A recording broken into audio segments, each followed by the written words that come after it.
It looks like any other childhood.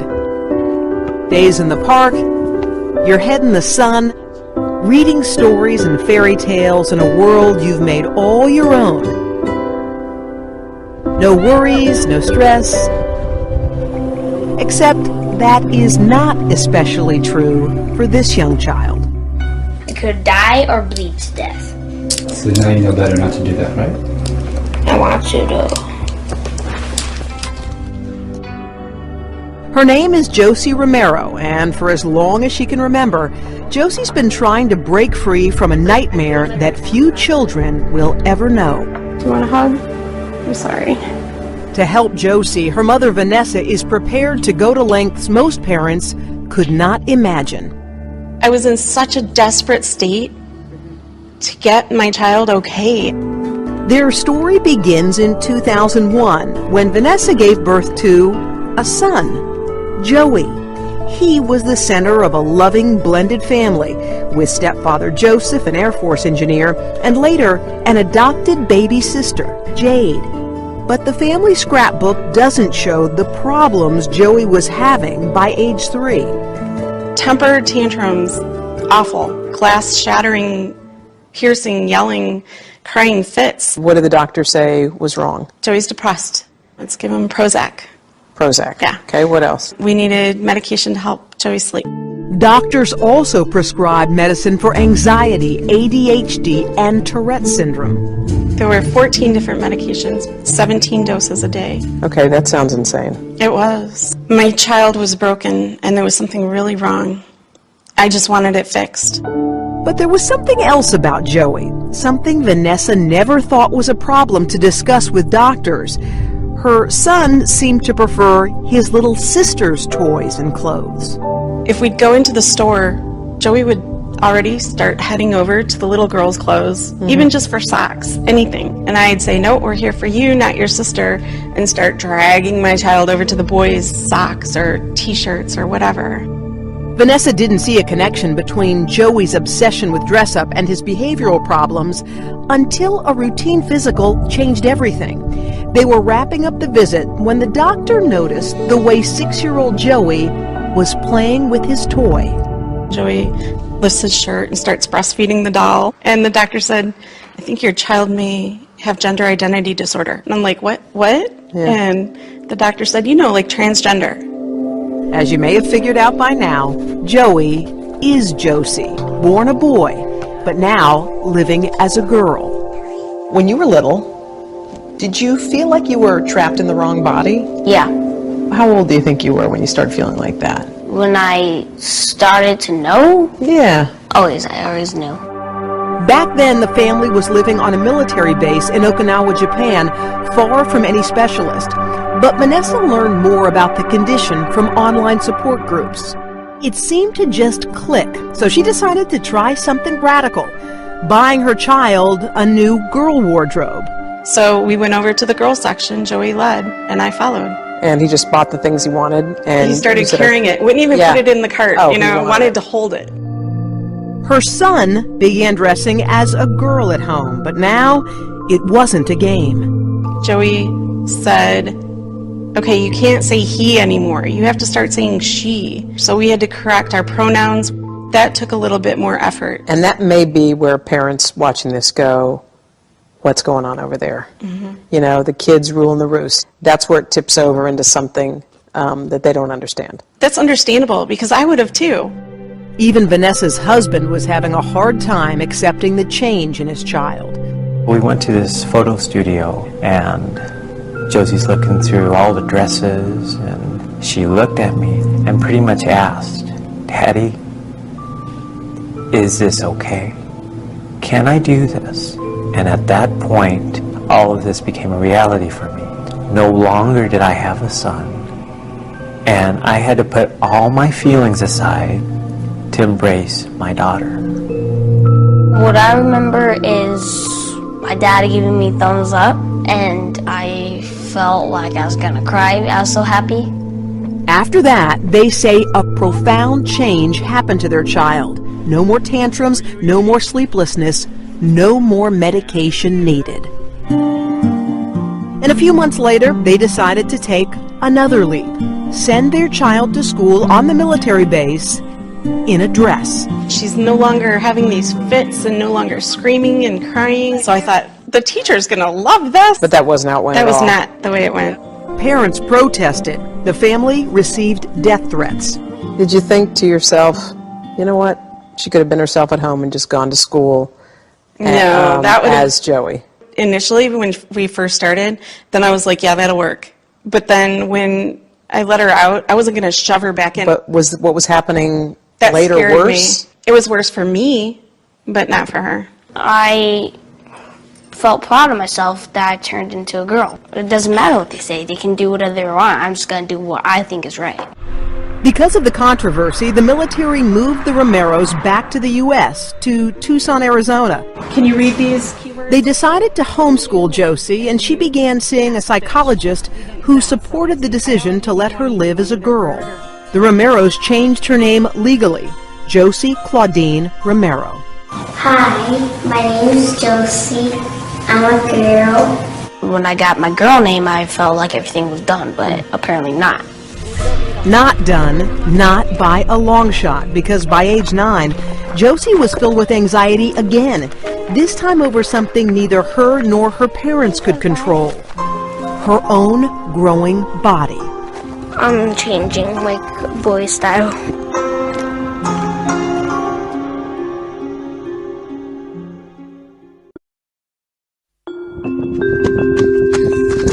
Josie Romero was born a boy but has been living as a transgender girl since age 6. Whoa. When we first met her in 2010, she was 9 and a half, We're in a desert, hiking around. and she seemed like any happy kid. You can go this way, or you go through here. But in fact, Josie and her parents were now facing a problem they had not fully anticipated. Your mom says that you're looking in the mirror a lot these days. Yeah, because I'm looking if I have any hair on my neck or on my face. I'm changing, like, boy style.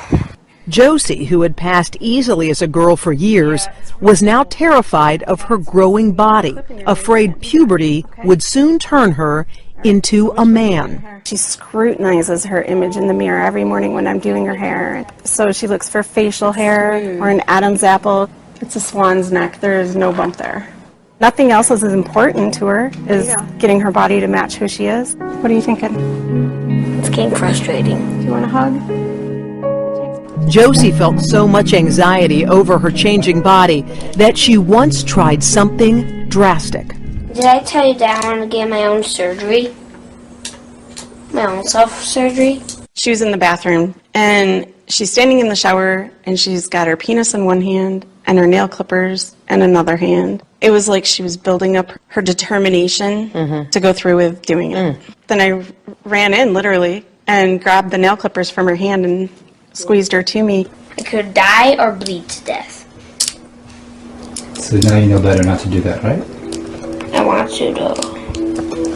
So what will happen to Josie? Even if her parents would allow it, doctors in the U.S. do not perform sex reassignment surgery before age 18. But some have been experimenting with new hormone therapies for transgender kids, drugs that can start the gradual process of reshaping a child's body from one sex to another. It is a radical treatment for someone Josie's age.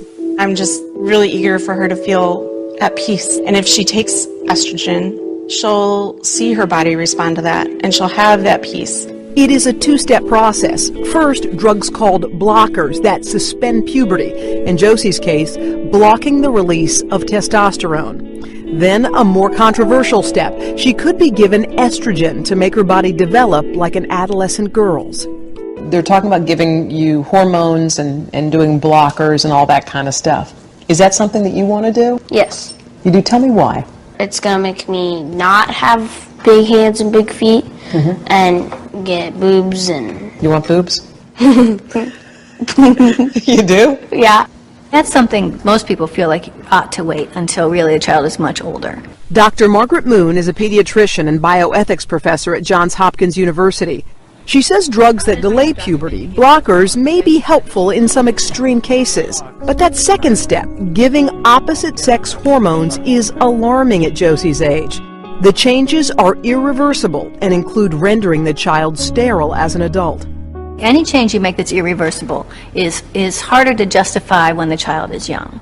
Even among the doctors who specialize in treating transgender kids, there is debate about when and whether opposite sex hormone therapy is okay.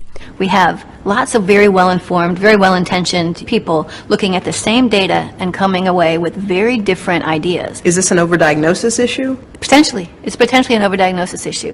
But for Vanessa, there was no debate. She felt certain that not only would female hormones help Josie, but forcing her to go through male puberty could be psychologically devastating. Transgender young people are 5 times more likely than their peers to attempt suicide. Whenever people ask me, how can I just let her do this? I'd rather have a living transgender daughter than a dead son. Yeah, we have to go north to go to Los Angeles. It's time to wake up. Yeah. Having been unsuccessful in finding a local doctor who could help, Vanessa set out with her daughter for Children's Hospital in Los Angeles in September of 2010. Are you nervous? So you're thinking about gender all the time? All the time, night and day. Dr. Johanna Olson, whom the Romeros traveled to see, is one of the few medical doctors in the U.S. who treat kids with gender identity problems. Our patients aren't mentally ill. There's an alignment issue between their internal gender and their body. How old are you? 9. Sorry. If I were a parent and I see my child and I notice there are some gender issues, you would think that A, it's a phase, or B, maybe they're gay. And they'd be right. Those are very, very common occurrences. What I look for is persistent, consistent, and insistent. These are the profiles of kids that have very, very solid gender identities. Dr. Olson had already consulted with Josie's psychologist. And after her own examination, she could decide to give Josie hormone blockers, in effect, pushing the pause button on her male puberty. How old were you when you transitioned? About 6. Okay. Or she could also prescribe estrogen, the far more extreme option to begin Josie's female development. It seems like puberty, the idea of impending puberty is a little scary to you. I just want to get done. Do you just want it to get done? Yeah. What does that mean? Like, I don't want to get surgery right now. You can. Let's say you could wake up and have whatever you wanted on your body. No penis. You want a vagina, breasts, all that stuff. I made you giggle. Would that be yes? Yeah. I hear you. After their 1-hour conversation, there was a physical exam. And then, mother and daughter waited for Dr. Olson's decision. It was not what they expected. So a little bit of alleviation of concern of this impending puberty coming down the pike right now. Uh-huh. It's not happening right now. That's a good thing. That's a good thing. You don't want your kid to go through puberty at 9. Josie was too young, even for blockers. I don't want her, like, trying to modify her body. No body modification on your own. No body modification without talking to your doctor. The worry is we want to go through girl puberty now, even if our body's not ready to go through puberty. Do you want a hug? I want to go through puberty. You do? Why? Also, I can be like all the other girls. Can you hold me? I am holding you, honey. Once she really understands that she's not going to walk out the front door with breasts, I think she's going to be really disappointed. Back home in Arizona, Josie clearly was disappointed. Well, I want to be like all the other girls. It's not too long, then yes, I'll be a little longer. So 94 5/8 is what we want that piece cut down. Nearly a year went by at the Romero household. Josie's dad returned from a tour in Afghanistan. Josie was still waiting impatiently for the estrogen treatment, which is controversial at her age. Guidelines developed in Europe suggest waiting until around age 16, and bioethicist Dr. Moon says the few studies that do exist suggest young kids with gender identity problems often grow out of them. A lot of those kids that start out as children who are saying, I'm in the wrong body, end up finding out by the time they're middle adolescents that they're actually fairly comfortable with their own gender. But Josie is not one of those kids. Or is she? Maybe I'm a boy inside and a girl outside. Really?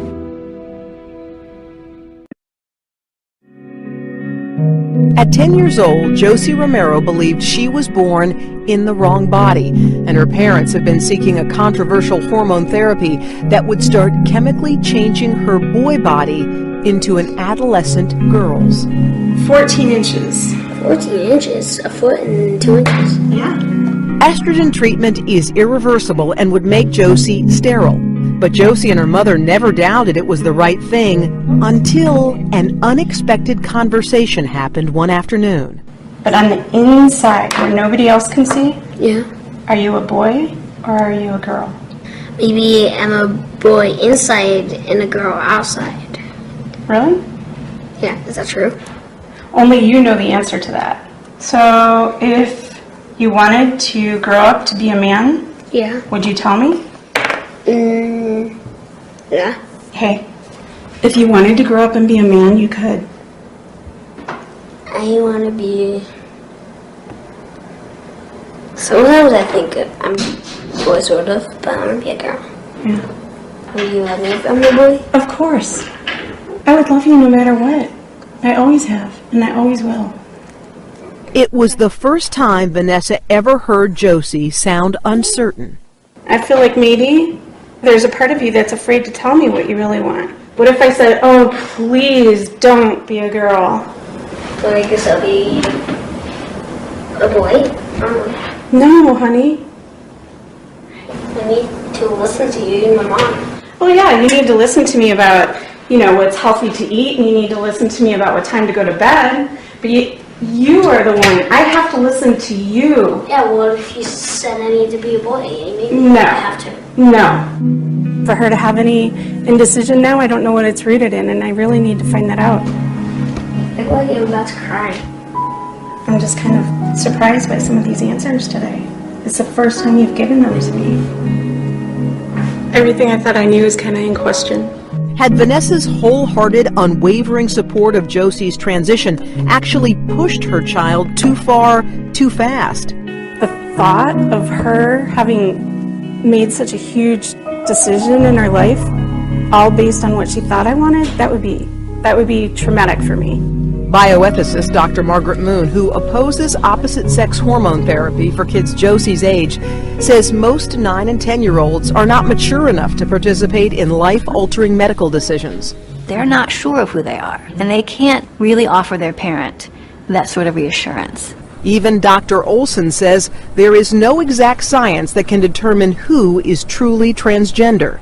What's missing in the data right now is these exact characteristics mean that this person is for sure going to be a trans adolescent and adult. We don't have that data. Now, the estrogen thing I find concerning. A decision is being made whether or not Josie will have children, her own biological children in the future. That's why the role of blockers is so important. They get an opportunity for 2 years, 3 years to really work with a mental health therapist on what it's going to mean to be transgender. But that could still put you at age 12. To me, it seems ridiculous to have a kid at age 12, 13, 14 deciding whether they want to have biological children when they're 20, 30, or 40. I mean... Well, they make the decision to kill themselves at 12 and 13. That's a pretty powerful decision. We take an oath. First, do no harm. If doing nothing is doing harm, you have to do something. You and your mom were talking. She was combing your hair. You said to her, would you still love me if I was a boy? Oh yeah, that. Why did you ask her that? You know, my dad, when I started to change, he was a little sad because he wanted his little boy back. I didn't want the same thing to happen to my mom, like being sad all the time. Josie and her psychologist discussed that moment of wavering, and just a few weeks shy of her 11th birthday, she told us she never really changed her mind. She still really wants to be a girl. Now, what about people, Josie, who watch this and say, you know what, she's going through a phase in her life? I say, no, I'm gonna stay like a girl because this is who I truly am. You look really nervous. You're gonna be okay. Come on in here. So what do you think? Are you starting? Are you seeing any signs? Yeah. Okay, and how are you feeling about that? I'm a little anxious. 15 months after her first visit, Josie was back with Dr. Olson. After examining Josie in private, Dr. Olson had a decision. You are in the perfect place to start on blockers. And she promises to begin giving her estrogen, female hormones, in 2 years. Around 13. That's what I think. Yes, you're not going to develop breast buds on the blockers, but you're not going to wait until 16 to start. You know that, okay? Josie received the blockers as an implant in her arm. It's okay if you cry. So with all the bravery she could muster, you're going to feel a little bit of a... Josie held on tight as another chapter opened in this young girl's life. Closing up the skin. A lot of times it strikes me that had this happened just 20 years ago, Thank you. I wouldn't have been able to give her blockers, and she would have had to go through male puberty. That terrifies me. It's all done. Do you want a hug? I don't know that she would have survived male puberty. You know, how is she going to prove to somebody that she is a girl? At best, you know, she would have been shaving every day and been the man in a dress, and that might be great for some people, but it certainly wasn't who she is. So much about this child's life is yet unwritten, but Josie has predictions of her own. When I grow up, I'm going to help save animals, habitats, like the ice for the polar bears. As an adult, my hair will be very long, blonde, wavy, and super pretty. I'm going to marry a boy. I'll be a tiny bit taller than my mom. I want to be a mommy. I'm going to be very beautiful.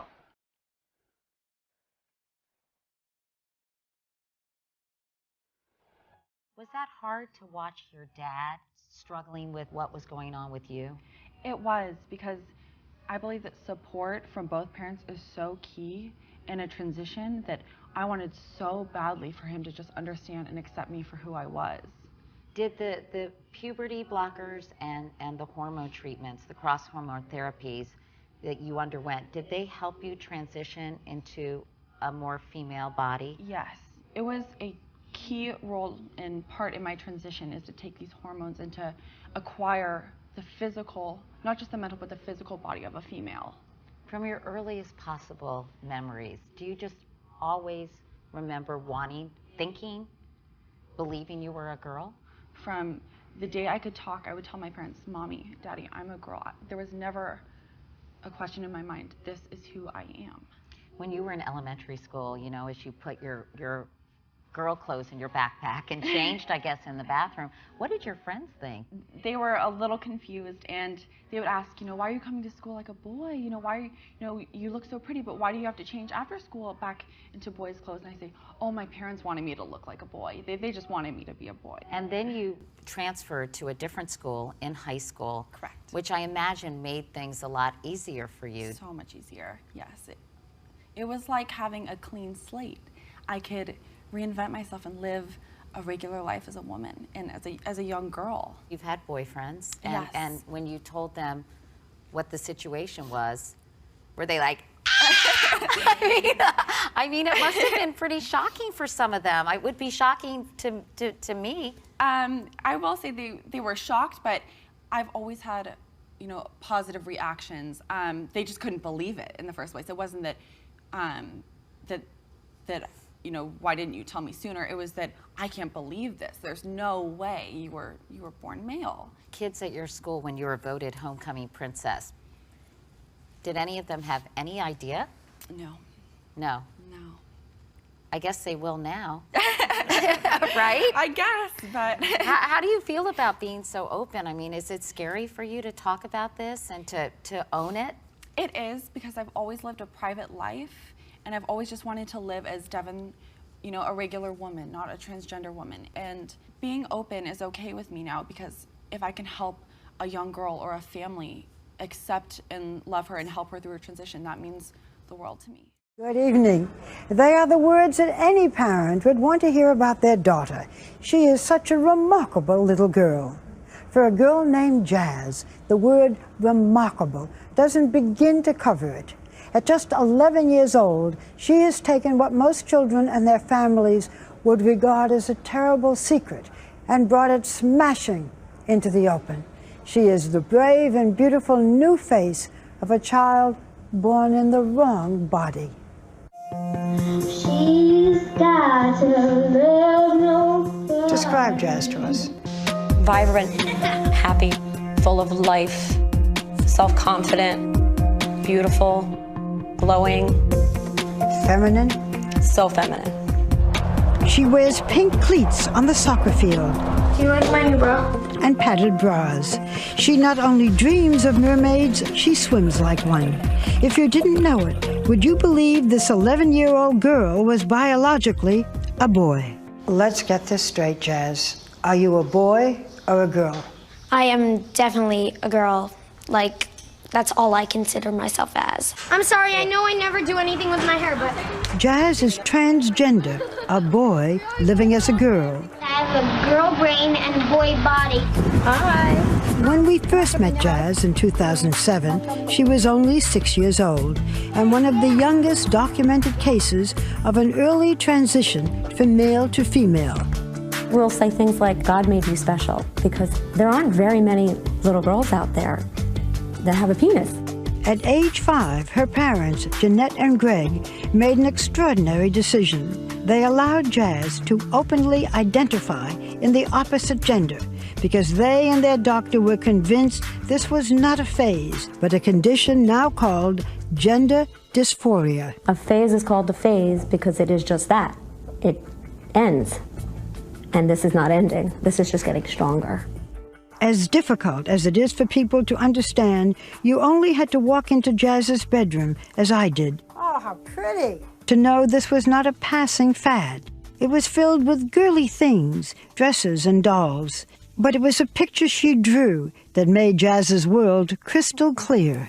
Tell me about this picture. Why is the little girl crying? Because she wants to wear the dress to school. And Mommy won't let her. Yeah. But now, does Mommy let the little girl wear a dress? Mm-hmm. Is the little girl you?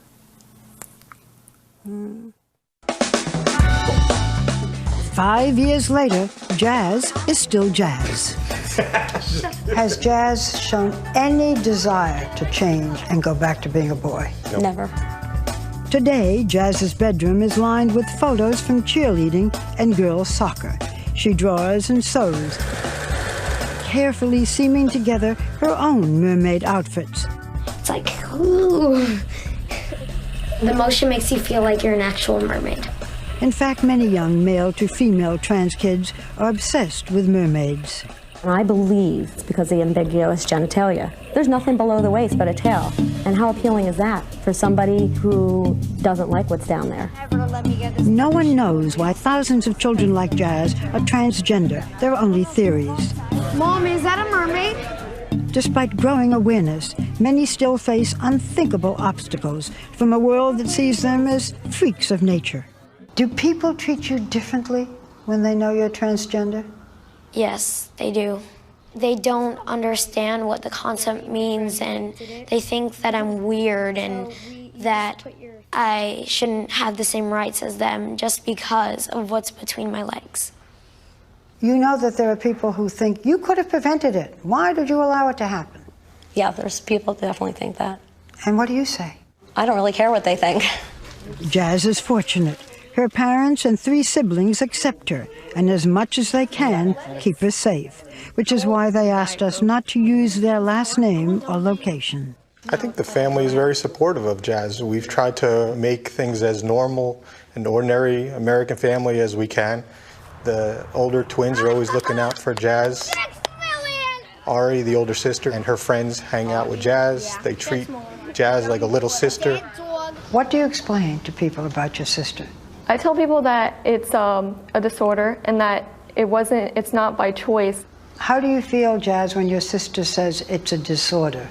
Personally, I don't like that word that much. I'd prefer special or unique, because that's what I think being transgender is. But others have different words to describe Jazz, hateful words, as they discovered after posting this video on YouTube. Hi, I'm Jazz. I'm 11 years old. I was born a boy, but I live as a girl. Sharing Jazz's story has come at a price. Are you ever worried about your safety? I mean, does anybody threaten you? Yeah, on the YouTube videos, some people who are less understanding actually say very nasty and rude comments. It definitely hurts to hear them say that they would want to kill me or something like that.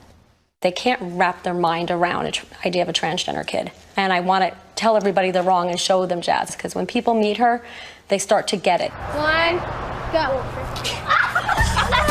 Jazz has a handful of girlfriends. They've all started middle school, a challenging and precarious time, but especially for a transgender tween. She's enrolled in school as a girl, thanks to her parents' lobbying, and her passport even shows her as female. The faculty and some students know about her special situation. She uses the girls' bathroom and even plays on the girls' soccer team. You love to play soccer. Yeah. And you're pretty good at it, right? Yeah. But at the age of 8, she was banned from girls' soccer by league officials. What do you say to people who say, well, you know, she's biologically a boy, therefore she's stronger and she shouldn't be on that team? I do not agree with them because I am like one of the smallest people on my team compared to the other girls. They're all very tall and more masculine, and I'm sort of smaller, but I am quicker. Jazz fought back, and after a 2.5-year legal battle, won the right to play as a girl. An unprecedented victory that opened the door for all transgender kids. Jazz is clearly making a difference and embracing the spotlight, advocating for transgender rights, receiving awards, posing on the red carpet. It's so great to meet you. Meeting stars like Deborah Messing and riding in New York's Gay Pride Parade. She's a wonderful spokesperson for trans kids because she's a happy transgender kid, and those two words are never in the same sentence. Happy but perplexed by her latest new challenge. You are getting to the age, Jazz, when girls and boys date. Are you attracted to girls or to boys? I'm attracted to boys. Are you afraid that you might not have dates with boys? I am a little bit, but if any of the boys decline me because of my situation, then I just know they're not right for me at all. We all know that some beauty pageant contestants have had enhancement done to their bodies to become even more shapely. But probably no one has had as much work done as Jenna Talakova. Born a boy, the 23-year-old wanted to enter the Miss Universe Canada pageant, but the contest officials, learning that she was transgender, tried to disqualify her because they said she was not a naturally born woman. In the center of headlines this week, Jenna is not just a woman with a history, she is a woman who is making history. So who is Jenna, and will she be able to compete? She sat down with us yesterday alongside her mother for her very first television interview. Every year, hundreds of thousands of beauty pageants are staged around the world. Millions parade and compete to be crowned the most beautiful woman. I regard myself as a woman with a history.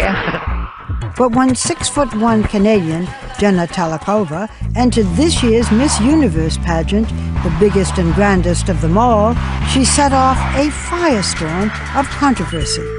It's hard to know, but Talakova may be the first transgender woman to try to compete in a traditional beauty pageant. An attempt bold, brash, and pushing boundaries, but one that raises fundamental questions. What is a woman? And do you have to be born female to be female? You were born a boy. What was your name as a boy? My name was Walter. Jenna, this is you? Yeah, this is me at my Nana's house with my dad. You were a very cute little boy, Jenna. Does anyone still call you Walter? Nobody calls me Walter. Myrtle Perry is Jenna's mother. You had 4 boys. Now you have 3 sons and a daughter. Yes, I do. I got the daughter. Jenna, when did you first know that you were different? I just always knew that I was not what they were saying. It wasn't right. I thought that I was in the wrong body. I was really confused because they kept saying I was a boy, and I just never felt that way. I was always attracted to everything feminine. Jenna, still Walter, says by 8th grade her hair was long and her clothes were feminine. Did you use the boys' bathroom or the girls' bathroom? I used the girls' bathroom in high school. They were very supportive of my school. But not necessarily the other students. You hear stories of kids being beaten up, lured into things and stuff. So that was really, a lot of these things went through my mind. Were you ever beaten? No, I was never beaten. It was just name calling? Just, name calling. It's used a lot, tranny. Jenna, at what age did you physically start to transition to being a female? 14. Well, I went to the doctor and I just let them know this is how I feel, this is what it is, and I need to start hormones as soon as possible. I took estrogen, which helped me develop my own breast and keep my skin as it was. After she'd had years of psychological therapy, doctors gave Jenna, now 19, what she dreamed of. Letters stating that she qualified for sex reassignment surgery, which the Canadian health system paid for. The surgery is pretty intense. I'm going to have to ask you some tough questions that people really want to know. Part of the sex surgery is that the skin of the penis is used to create what appears to be a vagina. Is that correct? That's correct. Must have been terribly painful. It was terribly painful, but seeing something on your body for that long and not being able to look at myself in the mirror because I couldn't stand seeing the other part, it was actually very rewarding too. So if I saw you undressed, you would look like a woman to me, totally, yes? Yes. She has a vagina. It looks like a woman. Did you also have breast implants? I have. Did you have to change your voice? I had to have the Adam's apple removed, and I did a lot of vocal training. Starting the estrogen so young, it really helped with my voice. When did you change your name from Walter to Jenna, and why Jenna? I helped with that. Okay, Remember tell we me. were going through names, and then I said, Jenna. I said, that sounds so you. Yeah. There was no more Walter. Next, Jenna set out to make her new gender legal, presenting letters from her doctors that allowed her to change her Canadian driver's license, passport, even her birth certificate from male to female. Are you attracted to men or to women? I'm attracted to men. I have a partner. You have a boyfriend who knows that you are transgender? Yes, he's very supportive. Same age as me. Just an amazing man. Did you meet him before or after your surgery? After my surgery. With her new body, Jenna entered 2 beauty pageants, one in Thailand for transgenders, and then she went mainstream, taking the big leap into the Miss Universe contest against her mother's wishes. Well, I didn't like it. Because you knew there might be some trouble. Even in Thailand, it was just her coming into the limelight, and I just wasn't really comfortable with that. Jenna was chosen to be one of more than 60 beauties to compete for the Miss Universe Canada crown. But before she could put on her evening gown and bikini, she was outed on the internet as transgender. Pageant officials then disqualified Jenna because they said she was not, quote, a naturally born female. And their decision created a torrent of headlines around the world. Jenna Telekova is a dude. She was born a male. Now to the controversy heating up the international beauty pageant world. Jenna, if you knew there was going to be this much controversy, would you have entered? I didn't know there would be this much controversy. I was just entering because, I wanted to represent Canada. I think I'm a beautiful woman inside and out, and I think I would have done the job. It wasn't long before Gloria Allred, the famous lawyer and women's rights advocate, came to Jenna's side. Gloria, was Jenna under any legal obligation to say that she was transgender? None whatsoever. She is legally a female. She is recognized in Canada as a female. She is recognized as female on her driver's license, on her passport, and on her birth certificate. and she is female. Gloria, you take on a lot of important cases. Why did you take this case? Because what happened to Jenna is very, very important. The Miss Universe competition, Barbara, had the rule that a contestant had to be a naturally born female. That is a rule that is blatantly discriminatory. And she has been standing up against it because she doesn't want what happened to her to have to be endured by anyone else. Only one woman in the world will win the experience of a lifetime. And the Miss Universe pageant is owned by Donald Trump.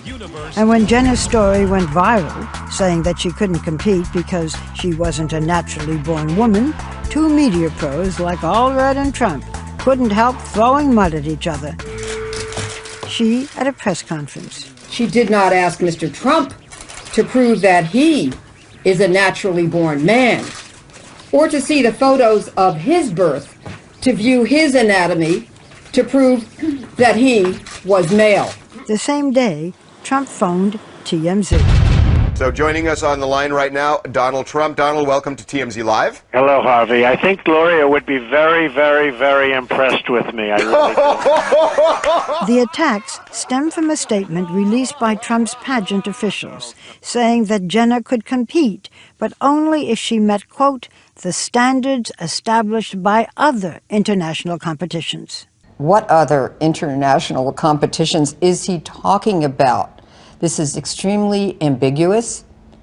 Why doesn't he stop being wishy-washy and just say clearly, unequivocally, Jenna can compete and the rule is gone?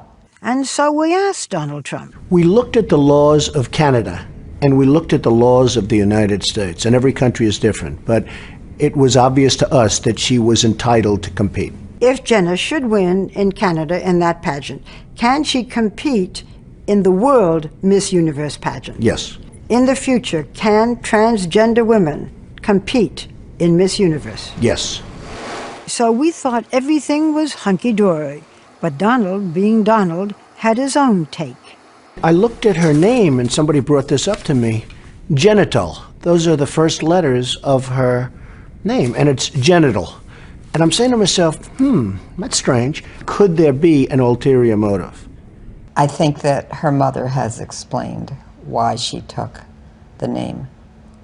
And with all due respect to Mr. Trump, he really needs to stop being focused on genitals, his or anyone else's. This world does not revolve around his penis or anyone else's genitalia. Whether a person is a woman is not simply defined by her genitalia. But all sparring aside, Donald Trump did change the pageant rules so that transgender women can compete. Your entering the pageant was because you were beautiful and wanted to win a contest, or because you were trying to make a statement? Because I'm a woman, and I feel like the universe, the creator, just put me in this position as an advocate. If it's helping anybody else, my story and my actions, then I feel great about it. We don't know how the other pageant contestants feel about gender because the pageant doesn't take place until May 19th. But an unofficial poll taken in Canada found that people were divided 50-50 about Jenna.